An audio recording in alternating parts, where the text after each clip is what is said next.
Hello student, आप सभी को पढ़ाने के लिए इंडियन एजुकेशन में स्वागत है। आप लोग को पढ़ाने के लिए लाई हूँ क्या तो वृद्धि एवं ग्रोथ के बारे में पढ़ाने जा रही हूँ। तो देखिए, आपसे वीडियो अच्छा लगे तो वीडियो को लाइक और सब्सक्राइब ज़रूर कीजिए। क्या पढ़ना है तो डिप्लोमा कोर्स DMLT विभाग से और MLT विभाग से मेडिकल लैब टेक्नीशियन से पढ़ाने जा रही हूँ। तो क्या है तो चैप्टर 3 में आज क्या पढ़ना है तो वृद्धि एवं क्षतिपूर्ति, वृद्धि एवं क्षतिपूर्ति, ग्रोथ एंड रिपेयर। तो वृद्धि एवं क्षतिपूर्ति के बारे में आज पढ़ना है कि वृद्धि एवं क्षतिपूर्ति क्या होती है। तो शरीर की प्रत्येक कोशिका, शरीर की क्या होती है कि प्रत्येक कोशिका सेल, प्रत्येक कोशिका पोषक तत्वों को ग्रहण करने से क्या होती है कि पोषक तत्वों को प्रत्येक कोशिका ग्रहण करने के पश्चात उनका स्वयंगीकरण करके क्या करके तो स्वयंगीकरण करके अपने शरीर की वृद्धि करती है। अपने शरीर की क्या करती है तो वृद्धि करती है। कोशिका क्या करके तो स्वयंगीकरण करके वह क्या करती है तो अपने शरीर की वृद्धि करती है। अपने शरीर के क्या करती है तो वृद्धि करती है तथा आवश्यकता अनुसार क्षतिपूर्ति भी करती है। और आवश्यकता अनुसार क्या होती है तो शरीर में क्षति भी करती है और वृद्धि भी करती है कोशिका और क्षति भी करती है। तो वर्धन क्रिया क्या है कि वर्धन क्रिया पोषक तत्वों को स्वयंगीकरण के फल स्वरूप ही होती है। और पोषक तत्वों की क्या होती है कि फल स्वरूप स्वयंगीकरण ही होती है। तो वृद्धि में जीवित सृष्टि का, वृद्धि में क्या होती है कि जीवित सृष्टि का एक अनिवार्य गुण भी होता है। क्या होता है कि वृद्धि में एक अनिवार्य भी गुण भी होती है। तो शरीर की कोशिकाओं के साइटोप्लाज्म में भी वृद्धि की क्षमता होती है। और शरीर में जो साइटोप्लाज्म होती है कोशिका द्रव, उसमें भी क्या होती है तो वृद्धि होती है। तो वृद्धि की क्षमता होती है किसमें तो साइटोप्लाज्म में, कोशिका द्रव में भी होती है। क्योंकि उन्हें रक्त से निरंतर, उन्हें क्या होती है कि रक्त से, ब्लड से क्या होती है तो निरंतर पोषक तत्व मिलते रहते हैं। और निरंतर किस में तो साइटोप्लाज्म से ही रक्त का क्या होते हैं कि पोषक तत्व मिलते रहते हैं।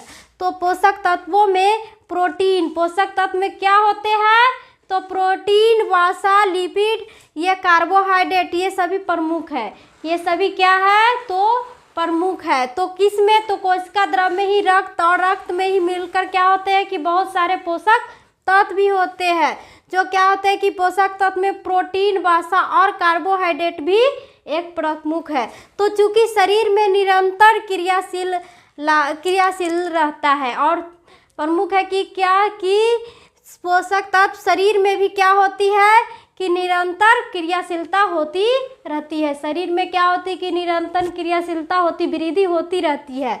तो इसीलिए इसके भागों की निरंतर टूट फूट भी होती रहती है। और इसलिए क्या होती है कि शरीर की निरंतर भागों में क्या होती रहती है तो टूट फूट भी होती रहती है। तो जिसकी क्षतिपूर्ति क्या है और उसकी टूट फूट होती है, उसकी क्षतिपूर्ति शरीर में क्या होगी क्षति तो साइटोप्लाज्म द्वारा होगा। किसके द्वारा कोशिका द्रव द्वारा होगा। किसके द्वारा होगा क्षति तो शरीर में तो साइटोप्लाज्म कोशिका द्रव के द्वारा ही होगा।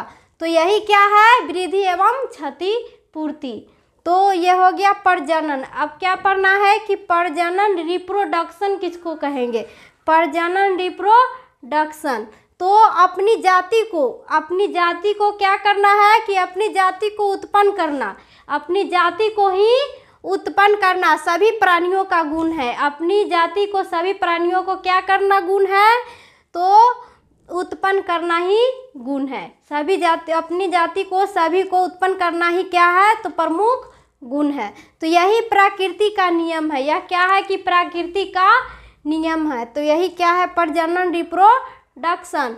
तो प्रत्येक कोशिका में प्रजनन अथवा उत्पादन का गुण पाया जाता है। प्रत्येक सेल में भी, प्रत्येक कोशिका में भी प्रजनन का क्या है, प्रजनन का अथवा उत्पादन का, प्रजनन का और उत्पादन करने का गुण पाया जाता है। तो निम्न श्रेणी के जीवों में प्रजनन बहुत ही सरल प्रक्रिया है। निम्न श्रेणी में प्रजनन बहुत ही क्या है कि एक सरल प्रक्रिया है। बहुत सारे जीवों में भी ये सरल एक प्रक्रिया है जिसमें मार्त मुख्य कोशिका को 2 भागों में विभाजन होता है और मार्त कोशिका को भी 2 बराबर भागों में क्या होता है तो विभाजन होता है, डिवीजन होता है।